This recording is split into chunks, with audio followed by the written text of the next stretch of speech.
Grüße Bürger von Deutschland, wir sind Anonymous. Jetzt ist die Zeit, über die eine Sache zu sprechen, die wir zögerten in den Mund zu nehmen. Und zwar eine Ideologie, die sich hinter einer Religion namens Islam tarnt. Radikaler muslimischer Terrorismus, um genauer zu sein. Dies auszusprechen sollte nicht so schwierig sein, aber für manche Bettlässer wie Herrn Siebert scheint es doch ein Problem zu sein. Wir selbst werden es ab heute muslimischer Terrorismus nennen, weil es als islamischer Terrorismus zu bezeichnen viel zu politisch korrekt wäre. Es ist jetzt offensichtlich und klar geworden, dass die progressiven linken und grünen Verräter in eurer Regierung und deren Polizeikräften, insbesondere in Chemnitz, euch, die Öffentlichkeit, nicht vor Terrorismus schützen können und werden. Die Polizei ist offensichtlich mehr an der Einnahme von Geldern interessiert, als ihrer eigentlichen Arbeit nachzugehen. Aber an diesen Zuständen sind sie selbst nicht schuld, denn sie sind gezwungen, ihre Arbeit zu machen, wie von der Regierung gefordert.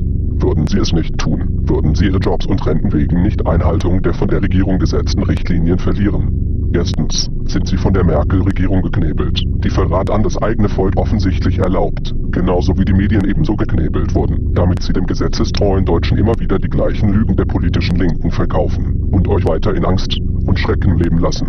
Dies alles wurde schon lange her in dem Rücken von Deutschen geplant und beschlossen. Es ist also kein Wunder, dass die Polizei ihre Arbeit nicht vernünftig machen kann, denn jeder Polizeibeamter muss bei seinem Dienstbeginn schwören, alle Gesetze aufrecht zu erhalten, auch solche, die ungerecht oder moralisch anstößig sind. Leider ist es traurig zu sehen, wie die Polizei in der heutigen Gesellschaft nichts anderes als Geldeintreiber für die Regierung sind. Viele Deutsche haben es buchstäblich satt, von deren Politikern belogen und betrogen zu werden, wenn sie immer wieder als Apologeten für Muslime auftreten, und von dem offensichtlichen Faschismus, der sowohl von der Polizei als auch von der politischen linken Regierung kommt. Viele Deutsche sind jetzt wach und haben alle diese korrupten Menschen enttarnt und sehen, was sie wirklich sind und für wem sie wirklich arbeiten. Unehrliche, selbstsüchtige Narzissten, die die Wahrheit leugnen, selbst wenn sie direkt vor ihnen steht. Sie reden immer wieder von guten Dingen, machen aber immer wieder das Gegenteil. Durch ihren Taten und Botschaften erkennen wir jetzt alle, dass sie die Komplizen des radikalen muslimischen Terrorismus geworden sind. Erwartet also nicht, dass die deutsche Staatsmacht oder das deutsche Rechtssystem im harten Fall euch schützt oder in eure Gunsten entscheidet. Bei den linken Ideologen dreht sich alles nur darum, die Opfer zu bestrafen und die Kriminellen zu belohnen. Die Rückgratlosigkeit und die Unfähigkeit von denen, die am Hebel sitzen, muslimischer Terrorismus zu nennen, für was es wirklich ist, gleicht einer zur Stimmung und ist buchstäblich ein Erlaubnis für muslimische Terroristen, unschuldige Deutsche abzuschlachten und unbestraft davon zu kommen. Eure Regierung weigert sich zu bestätigen, dass radikale Muslime Terroristen sind. Anonymous glaubt auch nicht, dass alle Muslime Terroristen sind, aber sie sind ein erhebliches Teil des Problems. Von moderaten Muslimen wird überhaupt nichts gehört, fast keine von denen äußern sich gegen muslimische Terrorakte.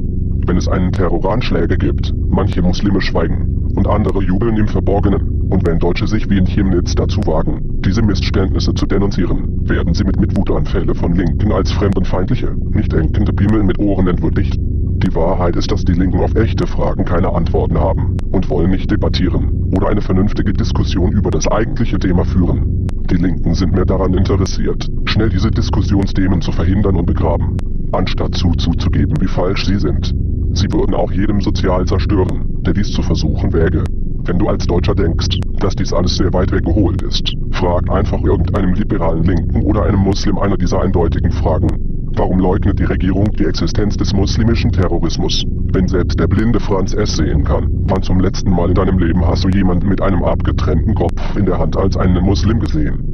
Wenn die Länder, aus denen diese Leute geflüchtet sind, wirklich von Krieg und Zerstörung geplagt sind, wie ist es möglich, dass diese jede Gelegenheit nutzen, um dort Urlaub auf Kosten des deutschen Steuerzahlers zu machen und es als unproblematisch betrachten, dort zu spazieren? Wieso zeigen die Mainstream-Medien nie echtes Filmmaterial von diesen angeblichen Kriegen? Warum Länder wie der Libanon, Syrien, Pakistan und jede andere Nation, die vom Islam heute beherrscht wird, einst freie demokratische Gebiete waren, die Paradies waren, aber heute durch die Übernahme des Islams Höllengebiete geworden sind? Wieso sieht man auf allen im Internet verfügbaren Fotos und Videos über muslimische Masseneinwanderung keine Frauen und Kindern? Wenn diese großen Gruppen von Männern alles Opfer und arme Flüchtlinge wären, warum haben sie die teuersten Smartphones, Laptops und signalable Klamotten? Echte Flüchtlinge sind verhungert und verzweifelt, nicht gut genährte Armeen von jungen Männern, die alle fit sind und ein kämpfendes Alter. Warum gibt es keine islamische Friedensbewegung auf der Welt? Wenn ein Deutscher einen Terrorakt begegnen würde, so wie Menschen muslimischer Herkunft fast täglich tun, würden sie ein Leben im Gefängnis bekommen. Anstattdessen bekommen muslimische Verbrecher nur einen Schlag auf die Schulter, während die Opfer wiederholt verteufelt und immer wieder mit ungerechten Urteilen konfrontiert Warum verweigert das Sozialsystem seit Jahren so vielen verzweifelten und bedürftigen deutsche Familien Wohnungen, wenn gleichzeitig Tausenden von Wohnungen absichtlich leer gelassen wurden? Es wird jetzt eindeutig, dass diese für Flüchtlinge reserviert wurden, bevor der Krieg anfing. Warum ist es so, dass Linken sich angeblich für Flüchtlinge einsetzen, aber niemals Flüchtlinge in ihren eigenen Häusern aufnehmen? Es ist nicht so, dass die Machthaber nicht wissen, was sie tun, denn sie wissen genau, was sie tun. Sie sind sich der Realität des radikalen muslimischen Terrorismus voll bewusst, und sie erlauben es. Dies sind nur ein paar Fragen aus einer sehr großen Liste. Radikale Muslime wiederholen ihr Botschaften immer klar und deutlich. Konvertiert zum Islam oder stirbt. Der Hass, der von Muslimen für Deutsche ausgeht, wächst stetig. Dies ist die Botschaft von Anonymous für in Deutschland lebenden Muslimen. Radikale muslimische Terroristen tun euch keine Gefallen, und ihr tut euch selbst keinen Gefallen, indem ihr ständig über diese Situation schweigt. Euer Schweigen ist erbärmlich, und euer Schweigen ist Zustimmung. Dies alles ist die ultimative Wahrheit, und als Ergebnis wird das deutsche Volk sehr bald anfangen zurückzukämpfen, und es wird nicht nur mit Beleidigungen zugehen. Ihr als Muslime solltet schnell damit anfangen, diese Interpretation des Islams denunzieren und den radikalen muslimischen Terrorismus offen und öffentlich anprangern. Ihr behauptet, nach Deutschland gekommen zu sein, um euch zu integrieren, doch eure Taten und Nicht-Taten zeigen eindeutig und immer wieder, dass dies nicht der Fall ist.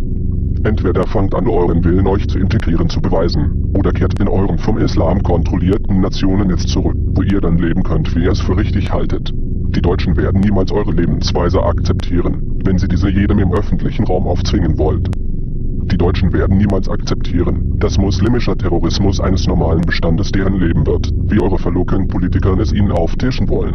Die Deutschen haben es satt zu sehen, wie ihr als das verwöhnte Lieblingskind der Regierung behandelt werdet, während die Regierung das hart verdiente Geld der Deutschen eintreibt und euch in nagelneuen Häusern einziehen lässt und euch mit Autos, Möbeln und Elektrogeräten versorgt, die ihr auf einem Silbertablett erhaltet. Und bevor ihr euch über Terroristen anderer Glaubensrichtungen beschwert, solltet ihr diese 6 sehr wichtigen und wahrheitsgemäßen gültigen Punkten in Betrachtung ziehen. Erstens, Islam ist nicht eine Religion, sondern eine Ideologie, die von einem Psychopathen und verrückten Kriegsherrn namens Mohammed gegründet wurde. Wir alle wissen, dass der Islam sich seit über 1400 Jahren durch die Weltgeschichte schlachtet und denkt nicht einmal darüber nach, Kreuzzügen zu erwähnen, denn sie waren nur eine Antwort zur brutalen islamischen Eroberung christlicher Gebiete im Mittleren Osten. Tatsache ist, dass die Welt zusieht, wie fast nur Moslems Terrorismus begehen. Keine andere Religion kann dies für sich behaupten. Tatsache ist, dass es 1,8 Milliarden Muslime auf der ganzen Welt gibt, unter dessen 5% muslimische Terroristen sind.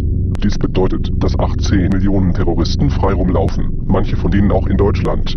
Muslime können nicht einmal unter sich in Frieden in deren eigenen Ländern leben, aber wir sollen glauben, dass sie in Deutschland und in Europa dazu in der Lage wären. Freunde, macht eure Augen und Ohren auf, denn ihr seid die Opfer der größten Verarschung seit das Ende des Zweiten Weltkrieges. Es ist Zeit aufzuwachen und den Mut haben, die Wahrheit zu sagen. Deutsche sind keine Rassisten, nur weil sie eine Ideologie kritisieren, denn der Islam ist keine Rasse, sondern ein barbarischen Kult des 7. Jahrhunderts. Dann gibt es noch den Koran. Dieses böse Buch ist nichts anderes als ein terroristisches Übungshandbuch, das bis ins schrecklichste Detail über 100 Gläubiger dazu anfeuert, Ungläubige niederzumetzeln. Der Koran ist nichts anderes als das perfekte Terrortrainingshandbuch.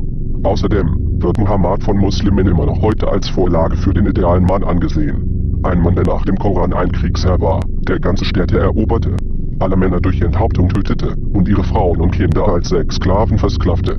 Und das ist erst der Anfang. Er heiratete auch ein 9-jähriges Mädchen und vergang sich an sie, was heute gewöhnlich als dreckige Perversion gesehen wird und im Westen strikt verboten ist, zu Recht.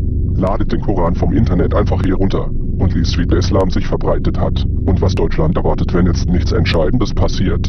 Wenn deutsche Politiker euch schnell als krank bezeichnen und eine Runde in der offenen Psychiatrie empfehlen, nur weil sie den Islam kritisieren, wissen sie dann, dass sie etwas zu verbergen haben und euch definitiv schaden wollen. Fragt euch, wieso Nationen wie Japan nie eine Masseneinwanderung aus islamischen Ländern gebilligt haben. Sie wissen ganz genau, was für eine Gefahr aus einer solch falschen Entscheidung ausgeht.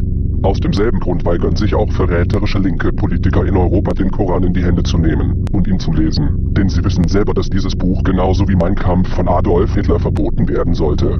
Aber sie tun es nicht und sind deshalb Komplizen einer schleichenden Einführung einer neuen Form von Totalitarismus in Europa, genannt Islam. Ein Muslim ist kein Deutscher. Ein Muslim ist kein Franzose.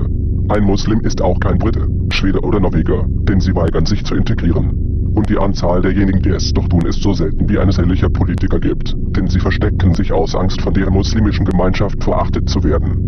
Deshalb die Frage, Ist eine Kakerlake, die in einem Pferdestall lebt, ein Pferd? Ist ein Schwein mit Lippenstift eine Schönheitskönigin? Nein, sind sie nicht. Egal wie sehr Politiker lügen, um euch davon zu überzeugen. Ganz egal wie viele Gesetze von erlassen werden, sind Deutsche gegen die islamische Masseneinwanderung, an der im Übrigen korrupte Politiker sich durch Schleppergeschäfte satt die Taschen vollgestopft haben. Dies ist eine eindeutige Invasion einer rückständigen und bösen Ideologie, die völlig unvereinbar mit der deutschen Lebensart ist. Die Zeit wird bald kommen, wo die Menschen sich selbst mit den eindrängenden Horden auseinandersetzen werden müssen, bevor alles verloren ist.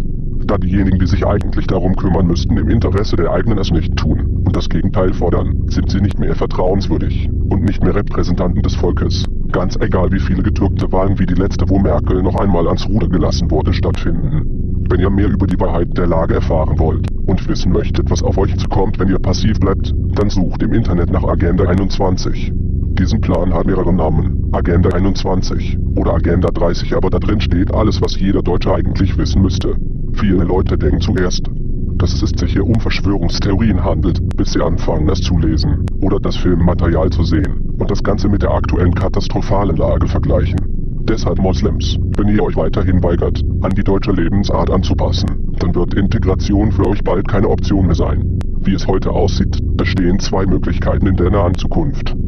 Entweder Massenabschiebungen durchführen oder, und es ist auch die wahrscheinliche Variante gemäß des Szenarios der Agenda 21, dass ein Bürgerkrieg in Deutschland ausbrechen wird, ganz im Sinne der Globalisten-Eliten, die nach einer drastischen Reduzierung der Bevölkerungszahlen schon länger streben. Habt ihr euch jemals gefragt, wieso Saudi-Arabien, das Land mit der schlechtesten Bilanz für Menschenrechtsverletzungen in der gesamten Geschichte der Welt, an der Spitze des Menschenrechtsrates der Vereinten Nationen sitzt? Dann weißt ihr, wieso islamische Länder überhaupt keine Flüchtlinge bisher aufgenommen haben. Denn sie wissen besser denn jeder andere, welche Gewalt- und Terrorismusrisiken damit verbunden wären.